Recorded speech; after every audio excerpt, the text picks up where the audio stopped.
লাইভে সংযুক্ত হবেন, যুক্ত হবেন। সবাইকে স্বাগত জানাচ্ছি আরো একটি লাইভে।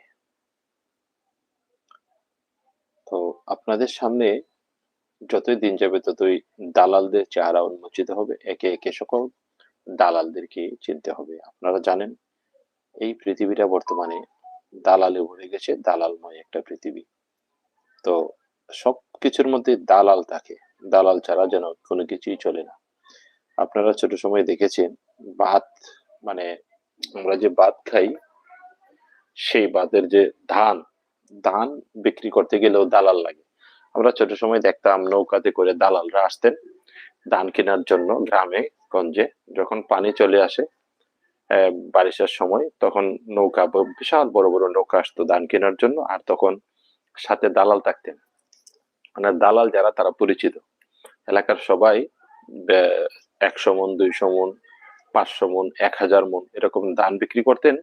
বড় বড় যারা গৃহস্থ, যারা দান করতেন, ব্যাপক দান করতেন, বিশাল জমি করতেন, অনেক জমি করতেন। তো তাদের ধান বিক্রি করার জন্য দালাল লাগতো।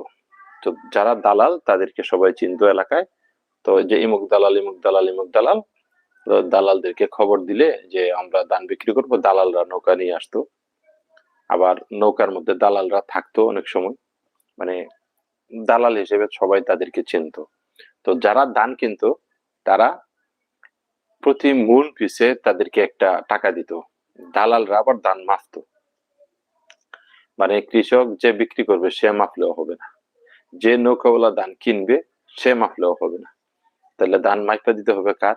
আপনি 100 মন ধান বিক্রি করবেন, সেই 100 মন ধান বিক্রি করতে গেলে ধানগুলা মাপতে হবে। তো মাপতে হলে এগুলা দালালে মাপবে। দালালে কেন মাপবে? দালাল কিনে দিলে তো টাকা দিতে হয় দুনো পক্ষের, মানে দালালদের কাছে সবাই জিম্মি। দালালের কাছে ধান ক্রেতাও বিক্রি জিম্মি আছে, সেও ডাইরেক্ট কিনতে পারে না দালাল ছাড়া। আবার যে ধান বিক্রি করবে সেও ডাইরেক্ট বিক্রি করতে পারে না দালাল ছাড়া। সেও মাপতে পারে না, যে কিনে সেও মাপতে পারে না, বিক্রেতাও মাপতে পারে না, যে ক্রেতা সেও মাপতে পারে না। মাঝখানে যে দালাল আছে সে মাপবে। আবার তাকে টাকা দিতে হবে, যে ধান যারা কিনে পাইকার, এই পাইকার যারা, বিশাল নৌকার মালিক যারা, তারা আবার ওই দালালকে প্রতি মন পিছে টাকা দিতে হয়। কেন টাকা দিতে হয়? এখানে আবার আরেকটা খেলা। সেই খেলা হইলো যে কোনো কোনো সময় দেখা গেল এই নৌকাতে 500 মন ধান লয়, মানে 500 মন ধান হইলে নৌকাটা দেখা গেল যে আপনার লোড হয়ে যাবে, পুরাপুরি ভরে যাবে। তো এই 500 মন ধান কিনতে গিয়া দেখা গেল যে 450 মন ধান কেনার পরে নৌকা লোড হয়ে গেছে। তো আপনারা বলবেন যে এটা আবার কোন খেলা? জি, বাংলাদেশ, যেখানে সব সম্ভবের বাংলাদেশ। আমি এটাকে বলি সব সম্ভবের বাংলাদেশ। পৃথিবীর যে দেশে এটা সম্ভব না, এটা যে কোনো দেশে হতে পারে যে এটা সম্ভব না, কিন্তু আপনি বাংলাদেশে যখন আসবেন বা এখানে যখন এটাকে ট্রাই করবেন, সেখানে অসম্ভব কিছু সম্ভব হয়ে যাবে টাস করে। তো আপনারা বলবেন যে 500 মন ধানের নৌকা 450 মন ধানে কিভাবে এটা ভরে গেল, লুট হয়ে গেল? জি, এটাই খেলা। লুট হয়ে গেল ওই যে আপনি, এই যে পাল্লা আপনারা দেখছেন, বড় বড় পাল্লা, এইভাবে খেয়াল দিয়ে দিয়ে ধান লয়, আর এভাবে টান দিয়ে দেখে পাল্লা সমান হয়েছে কিনা একটা জাকি দিবে এইভাবে, তারপরে বস্তার মধ্যে ছিঁড়ে মারা ছুটকি ছিটকে দিবে অথবা আলাদা ফালাইবে, ওইখান থেকে বস্তায় দিবে। তো এই যে একটা টান দেয়, টান দেওয়ার সময় 5 কেজি ধানের মধ্যে কোনো কোনো সময় 1 কেজি ওভার চলে আসে, কোনো কোনো সময় আধা কেজি ওভার চলে আসে। 5 কেজি ধানের মধ্যে 250 গ্রাম, তারপরে আপনার আধা কেজি, কোনো কোনো জাকির সময় 1 কেজিও ওভার চলে আসে। যাদের এটা সম্পর্কে ধারণা আছে তারা বুঝবে। তো এই যে ওভার ধান চলে আসে, এই কারণে 500 মন ধান, ধানের নৌকা 450 মন বা 450 মন দিলে, হ্যাঁ, হয়ে যায়, লোড হয়ে যায়। মানে বাকি ধানগুলা ওই যে তারা মাপের মধ্যে বেশ কম করে চুরি করে, বিভিন্ন সিস্টেমে চুরি করে। এটা আবার মালিকরা অনেক সময় বুঝতে পারে না, যে তারা তো মনে করতেছে যে ধান জামাই নিছে তাই, কিন্তু ধান মাপছে 450 মন, হয়ে গেছে 500 মন। হ্যাঁ, মাপছে মনে করেন যে 450 মন, আরো ওভার হয়ে গেছে, পুরো ধান হয়ে গেল 500 মন, মানে ওভার হয়ে গেল বাকি ধানগুলা, এগুলো হলো চুরি। তো এই বাংলাদেশ হইলো এমন একটা দালালের দেশ। তো এই বাংলাদেশে সব কিছুই সম্ভব এখানে। এই যে এই যে জিএম কাদের, আমার মাঝে মধ্যে মনে হয় এটাকে জেএমবির কাদের কই, যে জেএমবির জঙ্গি কাদের কইতে বলা হয়, মানে নামটা এরকম একটা মিল আছে, জেএম কাদের, জঙ্গি কাদের। এই জঙ্গি কাদের, জেএম কাদের, এজন্যই বলবো যে আপনারা জানেন সার্দুলি আওয়ামী লীগ সরকারের আমলে সে তার দলবল নিয়ে ভারতে গেছিল। ভারত থেকে তাদের কাছ থেকে সলা পরামর্শ করে আসছে কিভাবে আওয়ামী লীগকে আবার ক্ষমতায় নিয়ে আসতে হবে, ক্ষমতায় কিভাবে আনা যায়। তো সলা পরামর্শ করে ভারত থেকে যে সবক দিয়ে দিচ্ছে, পীর সাহেবরা দেখবেন সবক দিয়ে দেয় পীরের দরবার গেলে, যে ইল্লাল্লাহ ইল্লাল্লাহ এরকম দিব, মানে আপনি শ্বাস নিতে হইব, আনতে হইব, দমে দমে জিকির করতে হইব, তাইলে আপনি আল্লাহর ওলি কত বইয়ে দেবেন কা, জান্নাতে চলে যাবেন কা, আর কোনো কিছু লাগবে না, এরকম একটা আমল দিয়ে দেয়। তো ওই ভারত থেকে যে কি দিয়ে দিছে, জপনা দিয়ে দিছে, কি জপতে হইব, কি করতে হইব কৌশলে আওয়ামী লীগকে টিকায় রাখতে হইব, তোমরা গৃহপালিত বিরোধী দল হইবা। এইটা যখন উনি বাংলাদেশে আসলেন, সাংবাদিকদেরকে বললেন যে কি, যে ভারতে যে কি কইয়ে দিছে আর কি শিখাইয়ে দিছে, যে আমরা যে কি শিক্ষা আইছি, এর কোনো কিছুই আপনাদেরকে কওয়া যাইব না, এটা নিষেধ করা হয়েছে। বুঝতে পারছেন? সেই জি এম কাদির এখন বলতেছে যে বাংলাদেশে গণভোটের পক্ষে ভোট দেওয়া যাবে না, হা দেওয়া যাবে না, না দিতে হবে আমাদেরকে। হা দিলে কি হবে? উনি বলতেছে হা দিলে সংবিধান থাকবে না, সংস্কার হয়ে যাবে, তারপরে সরকার ক্ষমতায় বেশি দিন টিকতে পারবে না, হ্যাঁ রাজনীতি থাকবে না, এই সেই বিভিন্ন ভাবে ভুল ভ্রান্তি, মানে ভুল ভ্রান্তি মানুষের মধ্যে ছড়ানো হইতেছে। অথচ হা হইল কি, আপনি সংস্কারের পক্ষে, আপনি চান সংস্কার হোক, আইন পরিবর্তন হোক যেখানে পরিবর্তন দরকার, সুনির্দিষ্ট প্রস্তাবনা দেওয়া আছে যে আপনি কেন হা ভোট দিবেন। তো হা ভোট আপনি না দিলে আপনার সংস্কার হবে না। এক নেতা বারবার নির্বাচিত হবে। সংস্কারের মধ্যে বলা আছে 2 বারের বেশি কেউ প্রধানমন্ত্রী হইতে পারবে না। তো 2 বার প্রধানমন্ত্রী হইতে পারবে এক ব্যক্তি, এর বেশি হইতে পারবে না। এর বেশি যদি হয় তাহলে তো মানে 10 বছরের উপরে কেউ প্রধানমন্ত্রী থাকতে পারবে না। 10 বছরে মানে 2 বার, 5 বার, 5 বছর 5 বছর 2 বার। এই যে একটা বিষয়, এখন একজন ব্যক্তি বাংলাদেশে এই আমাদের 54 বছরে যে শাসকরা যে স্বৈরাচার হয়েছে, কি জন্য হয়েছে? শাসক দেখতেছে যে তার মৃত্যুর আগে আর ক্ষমতা ছাড়তে হবে না, 10 বছর কোনো লিমিট নাই, তার আজীবন মৃত্যুর আগ পর্যন্ত সে ক্ষমতায় থাকতে পারবে। তো এই অবস্থা যখন দেখে যে আমি তো সারা জীবন ক্ষমতায় থাকতে পারবো, অতএব চুরি দাড়ি বাটপারি খুন খারাপেরি স্বৈরাচারী শাসন, হ্যাঁ যা ইচ্ছা তা করো, কোনো সমস্যা নাই, আমাকে কেউ ক্ষমতা থেকে নামাইতেও পারবে না, আর আমাকে কেউ ক্ষমতা থেকে না নামাইতে পারলে আমার বিচারও করতে পারবে না। অতএব যদি বিচার করতে পারবে না, মারো, হত্যা করো, গুম খুন সব করো, চুরি দাড়ি সব করো, ব্যাংকের টাকা পয়সা লুটপাট করে সব খেয়ে দাও, বিদেশ নিয়ে যাও সবকিছু। এই যে একটা স্বৈরাচারী হওয়া, এই স্বৈরাচার হওয়ার জন্য সবচেয়ে বেশি সহযোগিতা করে আনলিমিটেড ক্ষমতা, মানে সারা জীবন প্রধানমন্ত্রী হওয়ার ক্ষমতা। আর একজন ব্যক্তি যখন দেখবে যে 5 বছর পরে, আর 5 বছর 10 বছর আমি সর্বোচ্চ প্রধানমন্ত্রী থাকতে পারবো, এরপরে তো আমি আর প্রধানমন্ত্রী হইতে পারতাম না, তো এই অবস্থা যদি সে জানে, তখন সে দেখবে যে আমি চুরি দাড়ি যা কিছুই করি না কেন, আমি তো সর্বোচ্চ 10 বছর থাকতে পারবো, 10 বছর পরেই তো আমাকে আমাকে তারা আবার বিচার করতে পারবে, আমার ক্ষমতা আর আগের মতো থাকবে না, আমাকে পুলিশ গ্রেফতার করতে পারবে, বিচার করতে পারবে। এই যে একটা অবস্থা, এই যে একটা ভয় কাজ করবে যে আমি স্বৈরাচার হইলেই তো 10 বছর পরে আমাকে জেলে যেতে হবে। ভাই 1971 সনের বিচার যদি এখন করা যায়, 50 বছর 52 বছর 54 বছর পরে, হ্যাঁ তাহলে এখন 10 বছর পরে একজন লোক স্বৈরাচার হওয়ার পরে মানুষ গুম খুম করলে এই লোকটার বিচার করা তো কোনো ব্যাপারই না।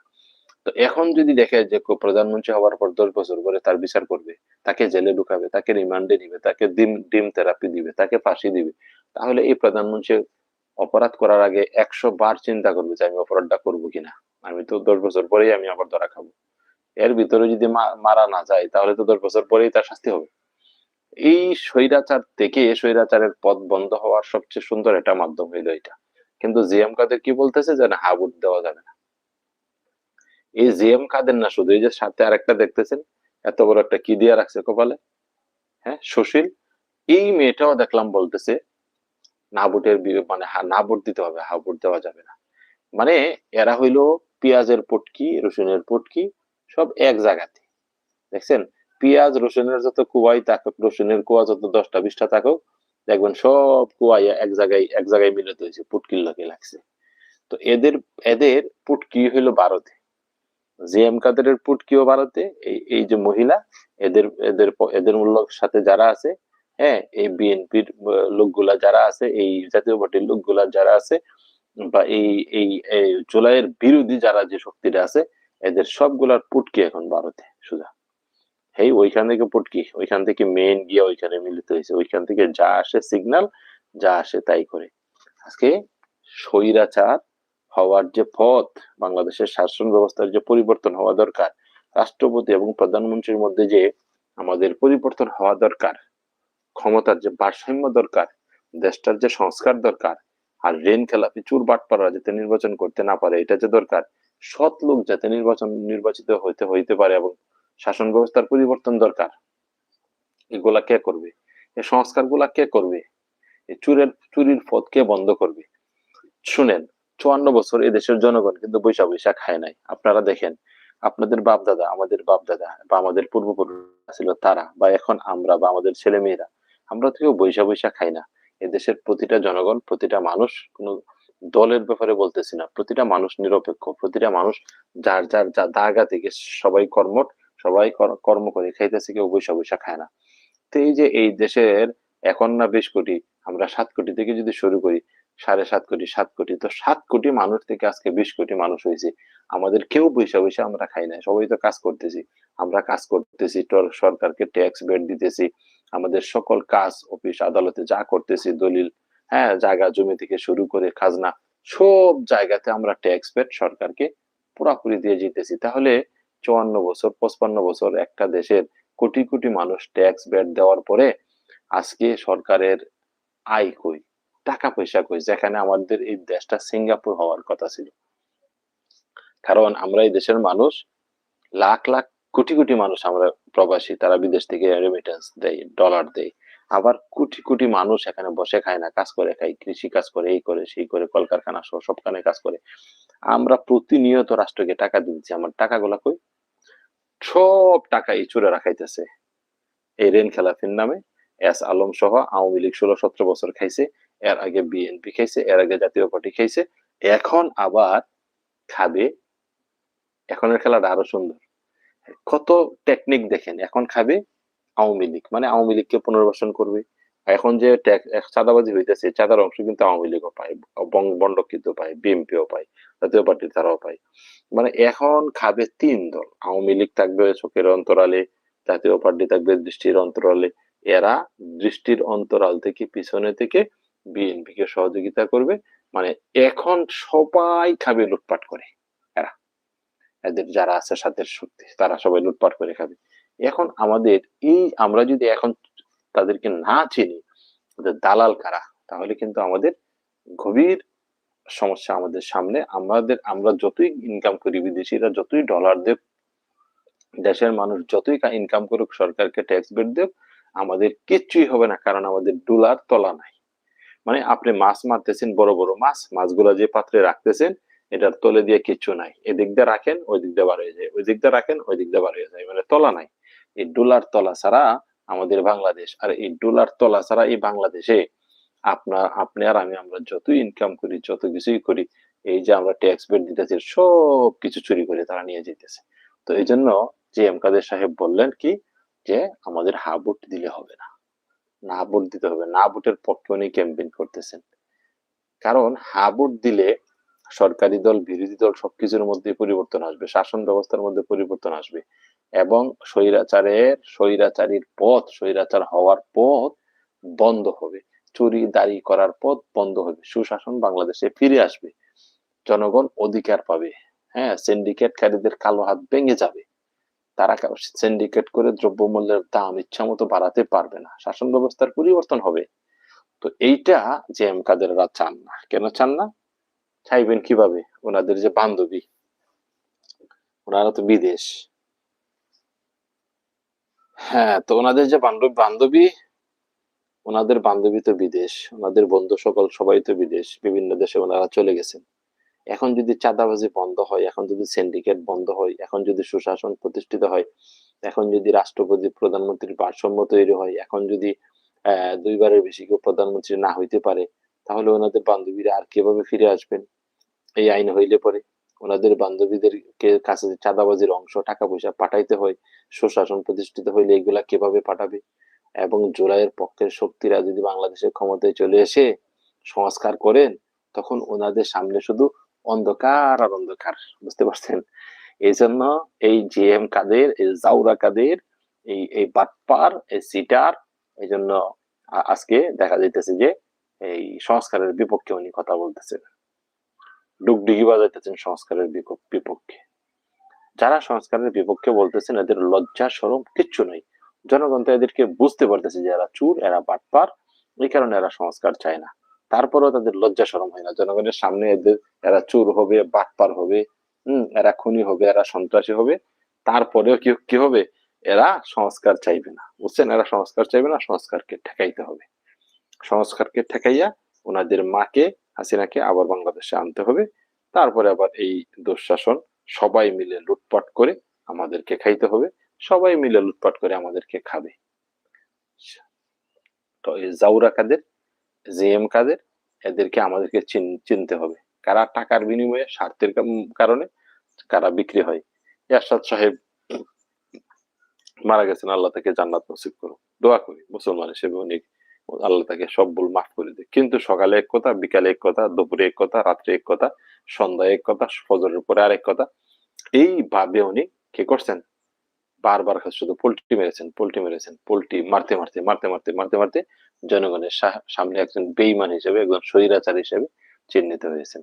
আর জিএম কাদের, এই যে পাতলা রাজনীতিবিদ, এদের মতো মানে পাতলা রাজনীতিবিদ, সল্টু রাজনীতিবিদ, এদের মতো লোভী, যারা টাকার বিনিময়ে বিক্রি হয়ে যায় ভারতের কাছে, এই সমস্ত রাজনীতিবিদের উচিত ভারতে চলে যাওয়া। ভারতে গিয়ে দিল্লিতে ওইখানে চলে যান, ওইখানে গিয়ে নাগরিক হয়ে যান, তারপর ওইখানে নির্বাচনে দাঁড়ান, ওইখানে রাজনীতি করেন।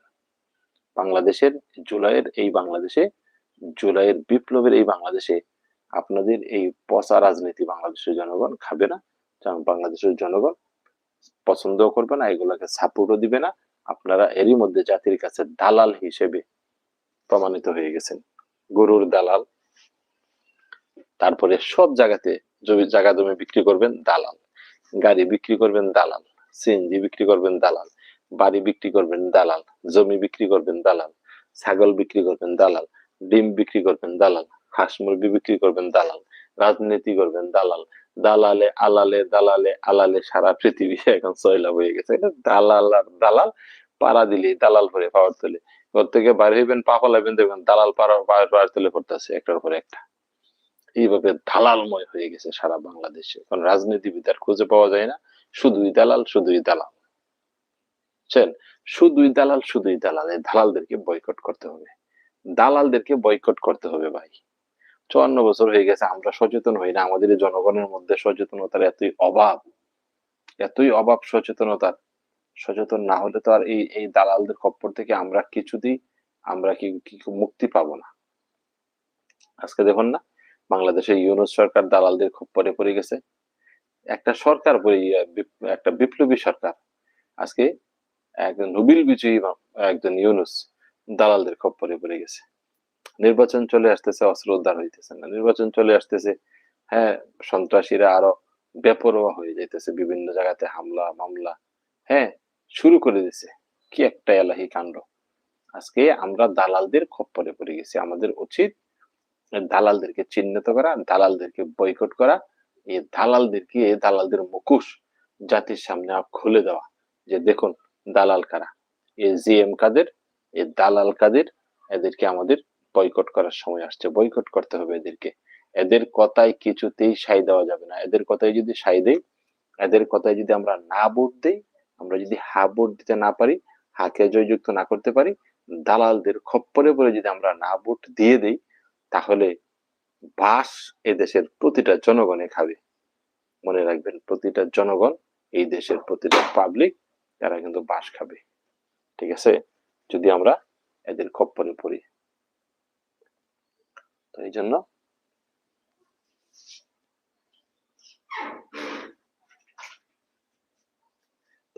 আমরা যাতে দালালদের খপ্পরে না পড়ি, দালালদেরকে যাতে আমরা চিনতে পারি, এটা আমাদের জরুরি ভাবে, আমরা যাতে তাদের খপ্পরে না পড়ি, এদের কথায় যাতে আমরা না ভোট দিয়ে না ফেলি, না যদি জয়যুক্ত হয়ে যায়, সংস্কার বন্ধ হয়ে যাবে, আওয়ামী লীগের পুনর্বাসন হবে, বিএনপি আওয়ামী লীগের চেয়ে আরো বেশি স্বৈরাচার হয়ে সারা দেশে সিন্ডিকেট করবে।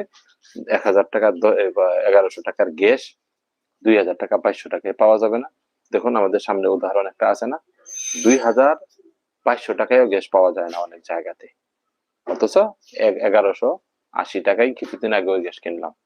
দালালদের খপ্পরে পড়লে এইরকম প্রতিটা পণ্যের দাম, প্রতিটা সেক্টরে কিন্তু এরকম ভয়াবহ অবস্থা আমাদের হবে। তো এই জন্য আমাদেরকে দালালদের খপ্পরে পড়া যাবে না, দালাল থেকে সাবধান থাকতে হবে। ঠিক আছে, দালালদের খপ্পরে পড়া যাবে না, দালাল থেকে আমাদেরকে সাবধান থাকতে হবে, দালালদেরকে বয়কট করতে হবে আমাদেরকে। এই জন্য আসলে আমরা সময় থাকতে কি করি, দালাল চিনি, দালাল থেকে দূরে থাকি, দালালদের কথা শুনে আমরা যাতে না ভোট না দিই। আমরা সবাইকে বলি সবাই যাতে হা ভোট দেয়, হা ভোট দিলেই আমরা জিতে যাব, জনগণ জিতে যাবে, জনগণের সরকার প্রতিষ্ঠিত হবে, সংস্কার হবে, পরিবর্তন হবে, সুশাসন আসবে বাংলাদেশে। ঠিক আছে, এই জন্য আমরা জিএম কাদের সহ যারা আছে না ভোটের পক্ষে, এদের কথায় আমরা কখনো বিভ্রান্ত হব না, এদের কথায় আমরা বিভ্রান্ত হব না, এদের কথায় আমরা না ভোট দেব না। হা ভোট হয়েছে সংস্কারের ভোট, হা ভোট হইল পরিবর্তনের ভোট, হা ভোট হইল দেশের প্রতিটা ধর্মের দলের মানুষের অধিকার প্রতিষ্ঠা হওয়ার ভোট। এই জন্য আমরা সবাই হা ভোট দেব, আমরা না ভোট দেব না।